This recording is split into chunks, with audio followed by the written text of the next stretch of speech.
Assalamualaikum warahmatullahi wabarakatuh. Jumpa lagi pemirsa di channel Pak Den. Untuk malam ini saya sekedar mau cerita lah, ngobrol-ngobrol aja bagi pengalaman baik yang ada di rumah ataupun yang ada di sini. Ini berkaitan dengan pengalaman saya ngobatin kesurupan ya. Kadang banyak yang nanya tentang bagaimana sih Pak orang ngobatin kesurupan itu walaupun udah di channel di VS Studio itu udah pernah saya jelasin gitu ya, tapi kadang namanya orang mungkin males nonton gitu. Kadang orang juga ke saya itu ngasih video Pak ini gimana tolong gitu kan. Dan yang paling umum itu adalah orang nanya, Pak, apa tindakan orang awam untuk menolong orang yang kesurupan gitu ya. Itu bingung saya kalau jawab apa tindakan orang awam yang bisa dilakukan orang awam untuk menolong orang kesurupan. Ya orang awam ya harus nyari orang yang ngerti gitu loh. Tindakannya mau ditindak sendiri karena nggak ngerti ilmunya, bingung. Dikasih tahu juga ya bingung gitu. Paling umum gitu ya, kalau orang kesurupan itu ya biasanya dibacain surat ini, ayat kursi, muawizatain, ayat-ayat ini gitu. Tapi kadang udah dibacain juga ya nggak ngaruh gitu. Apalagi adalah kasus yang umum gitu kan, malah jinnya dibacain malah lebih pinter ngajinya gitu kan. Malah sering ngomong, saya lebih pinter ngaji dari kamu gitu. Jadi bagi saya tindakan apa ya, apa sih yang harus dilakukan orang awam ketika menghadapi orang kesurupan? Ya nyari orang yang ngerti gitu. Sama dengan saya lagi sakit, apa tindakan pertama orang awam? Ya nyari mantri lah, nyari dokter gitu kan. Jadi serba bingung kalau ditanya untuk orang awam itu untuk nangani orang kesurupan itu gimana, ya saran saya itu. Nah ini saya mau kasih sedikit berbagilah cerita. Selama ini saya banyak di lingkungan, terutama di lingkungan itu kalau ada orang yang kaitannya yang dianggap, jadi ini masih tanda petik ya, dianggap kesurupan gitu. Jadi ada kisah yang unik-unik aja ya. Itu pernah sekitar mungkin 3 tahun yang lalu itu jam 3 pagi, jam 3:30 lah, hampir subuh kalau nggak salah, itu ada ibu-ibu itu gedor-gedor rumah, karena rumah saya kan pakai pintu gerbang itu, dia buka gitu. Saya nggak tahu itu teriak-teriak di atas, pak gitu kan. Terus saya kira siapa gitu, saya kira ada maling. Katanya siapa gitu, saya dari lantai atas bilang, saya Pak minta tolong gitu. Ketika keluar ya alhamdulillah saya kenal sama orang ini, saya kenal, tetangga juga sih, paling sekitar jaraknya 200 meteran lah, karena rumahnya kan itu rapet-rapet itu. Terus saya bilang, kenapa lo Mbak? Terus, Pak minta tolong, anak buah saya itu kesurupan Pak dari jam 10 apa jam 11 tadi itu, sekarang sampai jam 3 belum sembuh. Udah nyari orang, apalagi di masjid saya minta bantu malah pada takut itu. Terus ya itu saya kondisi baru bangun tidur, terus mau nggak mau ya namanya tetangga, ya udah sampean pulang aja dulu, nanti tak susul, aku tak bersih. Jadi udah saya ambilin, terus kemudian datanglah di situ. Nanti lala yang kesurupan ini cewek gitu loh, masih gadis. Saya tanya, ini siapa Mbak? Ini anak buah saya Pak, kerja. Nah di kerjaan itu kayak kerja jual es itu loh, di depan Indomaret gitu kan. Itu jual es, terus dari jam 11 itu kesurupan, terus dibawa ke rumah gitu loh. Agak kayak sakit, tapi nggak apa-apa, di rumah itu ya biasa gitu loh. Nah terus diceritain sama temennya, itu tadi kenapa? Katanya, itu tadi Pak, dia itu ke kamar mandi, mau ke kamar mandi tuh, di depan kamar mandi itu teriak tuh, tolong gelap, taruh geblak gitu, pingsan di situ. Pingsan, dibawa ke kamar, nah baru ketawa ngoceh nangis. Nanti pingsan lagi seperti itu. Nah ketika saya nyampe sana, ya udah coba tunjukin di mana, di kamar kan. Teman-temannya itu ada 2, jadi di kamar itu sebenarnya 3 yang nempatin cewek semua gitu. Terus ada cowoknya juga, tempatnya nggak di situ. Ketika masuk gitu, saya lihat dia tutupan gitu. Saya tanya, dari tadi gimana ini? Ya tadi ini Pak, bangun sebentar, nanti ketawa gitu ya, ngoceh nggak karuan, nanti kayak gitu Pak, tidur lagi gitu, kayak pingsan gitu. Terus akhirnya saya bilang gini, Mbak bangun, saya bilang. Terus bangun Mbak, tak buka kan selimutnya itu, buka, terus dia melihat saya sebentar gitu, terus dia diem lagi gitu kan. Dia diem, Akhirnya saya bilang saya turun minggir semua agak ke belakang terus tak tepuk lagi kan, saya pakai sorban itu tepuk. Mbak, bangun, lihat mata saya gitu. Tiba-tiba langsung bangun gitu.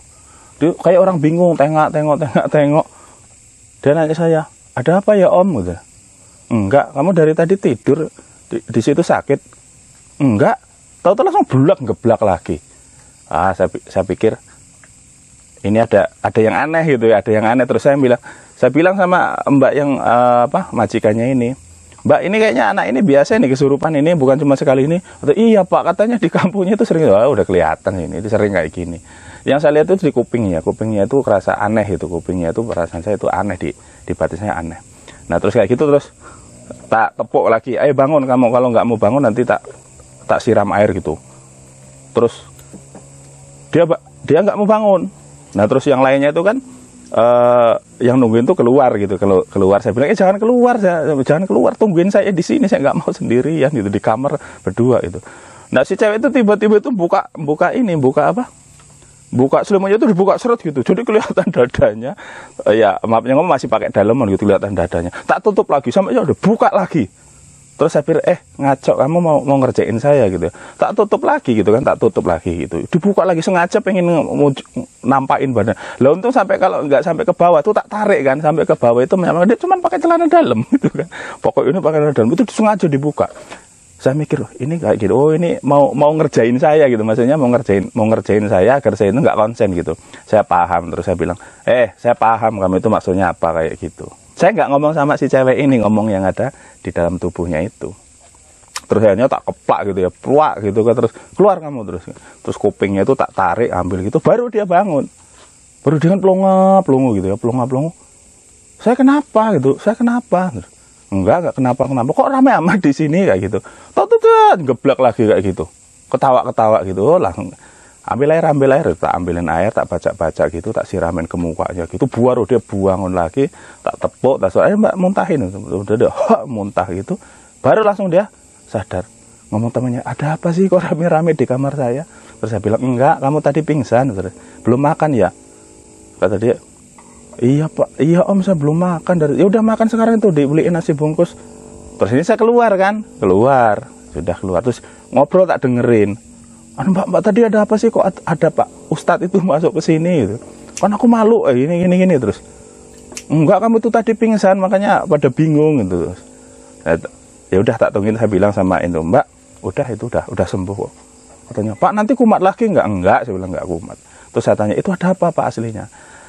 Ini anak kelihatan kalau biasa kesurupan sebenarnya. Ini kalau kesurupan itu kelihatan biasa. Itu tadi jadi gini, rumah itu belakangnya itu kuburan, jadi rumah itu belakangnya pas sampingan dengan kuburan. Nah, dilalah kamar mandi itu gandeng dengan kuburan itu, tapi ada tembok itu samping kuburan. Nah, anak ini terlalu peka dan udah saya udah menebak ini bisa anak kayak gini. Itu kan ada, bagi saya tuh auranya bisa dirasain anak yang biasa kayak gitu apa enggak. Jadi ketika dia mau masuk kamar mandi karena menghadap kuburan itu, di kamar mandi itu matanya itu langsung blank, itu ngelihat itu hitam semua itu terus geblak. Nah terus ketika udah sembuh saya tanya, Mbak tadi di kamar mandi ngelihat baju putih ya? Tak bilangin, iya Om, itu tadi lihat baju putih lewat terus gelap itu, terus saya nggak tahu, saya tahu udah di kamar katanya. Oh ya benar, saya bilang, berarti anak ini punya kepekaan sehingga ada mungkin ya mau ganggu penampakan gitu, yang tahu ya cuma dia gitu, karena mungkin dia nggak kuat akhirnya dia ngeblak. Nah jadi intinya kadang sebetulnya sih orang yang mengalami kesurupan itu biasanya paling sering itu orang memang biasa kesurupan itu akan terulang gitu, walaupun nggak intens lah, mungkin jarak yang agak lama gitu kan.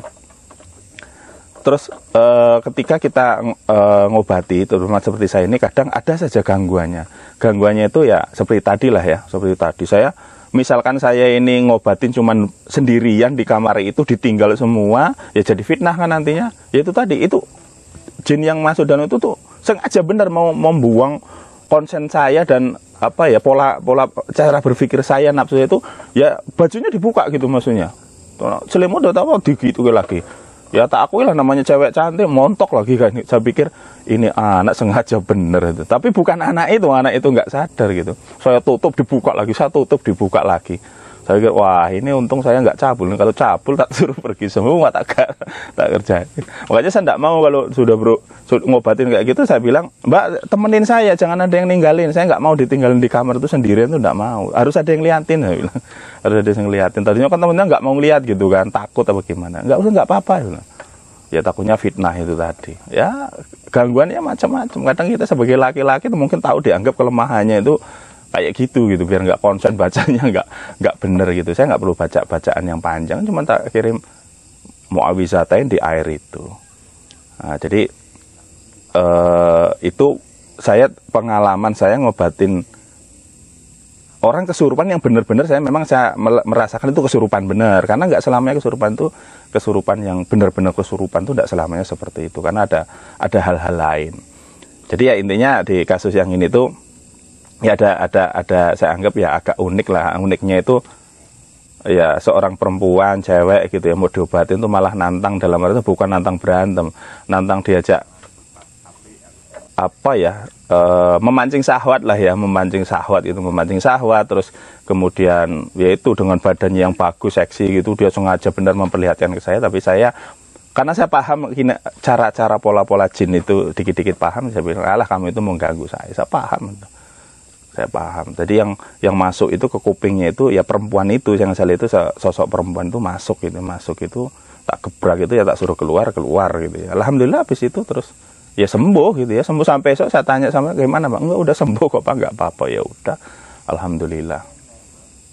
Jadi kesimpulannya ya bahwa kadang kita sebagai seorang yang dianggap ngerti dimintain bantuan, kalau ngalami hal-hal yang sifatnya yaitu gangguan macam-macam sih gangguan itu, ya kita harus tetek hatinya harus tetek, nggak usah tergoda, nggak usah ini. Dan kalau ngobatin apalagi perempuan cewek lah ya, entah cewek entah itu, jangan pernah kita sendiri yang ngobatin. Artinya harus ada pendampingnya, entah itu keluarganya, temennya. Jangan sampai nggak dilihatin orang gitu, nanti fitnah, jadi fitnah, bener-bener jadi fitnah. Dukun cabul itu bisa muncul lah ya gara-gara kayak gitu, saling dipengaruhi. Apalagi kita misalkan ya, kita dikit-dikit ngerti paranormal, punya khotam, itu jin lagi tahu kelemahan kita ya, sama-sama itu. Kadang-kadang nggak kesurupan aja kita terpancing kan syahwatnya gitu kan, terpancing, apalagi dia kesurupan. Kalau seandainya yang terjadi itu saya misalkan cabul lah ya, ada cabul nggak terus kemudian dia juga itu, ya mungkin saya gerayang-gerayangi gitu kan. Cuman kan saya paham lah, insya Allah, alhamdulillah, saya hanya minta tolong, ya Allah tolong saya untuk dikasih jalan saya bisa mengobati ini. Jadi trik-triknya kayak gitu ya. Jadi sebagai seorang praktisi yang mungkin nanti dimintain tolong gitu ya, untuk santri-santri itu dimintain tolong, ya hati-hati. Pokoknya hati-hati, jangan tergoda. Kalau suruh ngobatin orang jangan sendirian, harus ada yang nemanin. Dia mancing apapun modelnya itu ya tetap hati kita itu jangan terpancing gitu. Apalagi kayak kita baca apa-apa ya, baca surat ini dia ikut baca, pede aja, nggak usah itu gertak misalnya. Kita baca kayak gini dia ngikutin baca, apalagi dia ngomong wah saya bisa lebih baca, saya lebih hafal dari kamu, malah itu bisa jadi senjata. Saya tuh malah senang kalau ada diobatin dia malah pinter-pinter baca, terus ya udah kamu aja yang baca, ayo coba, kalau kamu hafal coba dibaca kayak gitu. Dia coba malah nggak nerusin itu juga ya, nggak ini. Semakin dia ngulang-ngulang bacaan itu malah semakin membuat dia itu bermasalah gitu loh. Karena apa? Bacaan itu ngaruh ke dirinya sendiri. Itu malah saya senang kalau ketemu ngobati orang kesurupan, kalau benar-benar kesurupan kok malah dia ngikutin bacaan kita. Oh senang saya. Ayo udah malah, ya udah kamu bisa baca, ayo dibaca lagi. Itu kadang udah, ayo diulangi lagi. Saya bilang, ulangi lagi, masih salah. Terus padahal itu saya mancing dia ngucapin itu, lama-lama nih biasanya tenggorokannya dia kayak tercekik sendiri gitu, karena membaca itu gitu kan. Ada ya udah kamu kapok, nggak mau baca sendiri gitu. Baca sendiri, akhirnya kena sendiri gitu. Itu salah satu gangguan itu kalau pas senangan orang kesurupan kayak gitu, kalau dibacain malah dia ngikut baca, malah kadang lebih hafal dia, malah kadang kita dikoreksi, kamu bacanya salah, harusnya dibaca kayak gini. Santai aja, rileks aja, jangan sampai ngedon. Itu memang pancingan agar kita itu ngedon gitu, Jadi ada pancingan mereka ngoreksi bacaan kita, ada pancingan secara syahwat, ada pancingan yang menakut-nakuti. Kalau nakut-nakuti kayak misalkan dia nantang kita, saya tahu kamu siapa, kamu itu kadang kayak gitu, tahu saya. Oh, jadi seolah-olah, wah kita udah ngedown dulu gitu ya. Yang kesurupan tuh malah membaca pikiran kita gitu. Itu kadang ngedown. Makanya kalau ada orang nanya, kalau orang awam mau ngobati orang kesurupan gimana? Ya bingung saya, karena kesurupan itu bukan hanya masalah bacaan. Jadi ngerti ilmu psikologis, ngerti ilmu apa yang sifatnya kelemahan-kelemahan itu. Jadi kalau saya ngajarin orang awam sekali itu nggak mungkin lah, nggak mungkin bisa. Ya bisa jadi mungkin dari bacaan itu ngaruh, ya ada ngaruh. Tapi kan hati yang di masalah itu, hati orang ini tetap enggak gitu, maksudnya itu ketemu kesurupan masalahnya kayak gini, hatinya itu bimbang enggak, ada rasa takut enggak, ada ngedon enggak gitu. Yang saya khawatir kan cuma tahu bacanya ayat kursi gini, yang dibacain malah lebih ngerti, kan pasti ngedon lah kita. Ya, orang awam gitu kan pasti ngedon. Makanya satu-satunya jalan kalau nggak orang kesurupan, itu jangan dirubung. Maksudnya tuh udah ditungguin aja gitu ya, suruh orang nyari bantuan gitu ya. Ya sambil dibacain enggak apa-apa, murotal. Cuman ya kadang nggak ngaruh, dibacain murotal juga ya nggak ngaruh, cuma diem melotot gitu, malah ketawa-ketawa kayak itu. Karena kadang yang baca juga nggak ngerti bahwa membaca bacaan itu bukan hanya diucapkan gitu. Membaca ru'yah itu bukan masalah diucapin. Kalau ru'yah siapa sih nggak hafal ayat kursi baca? Siapa sih nggak hafal An-Nas gitu kan? Banyak yang hafal. Tapi hatinya gitu sama enggak sama yang orang memang tukang ahli ngobatin itu pasti beda. Pikirannya ketika membaca kemana? Hatinya ketika membaca kemana gitu kan? Terus ya itu tadi pasti beda orang-orang yang bisa nangani dengan orang awam yang sama-sama bacaannya sama. Makanya kalau sering orang yang sering jam terbangnya tinggi lah, jam terbangnya tinggi, sering nangani masalah kayak gitu, nah ya lama-lama paham juga. Ya mungkin kiranya hanya itu. Ini lampunya kok malah meledak lama-lama. Nanti saya sambung lagi cerita yang lain.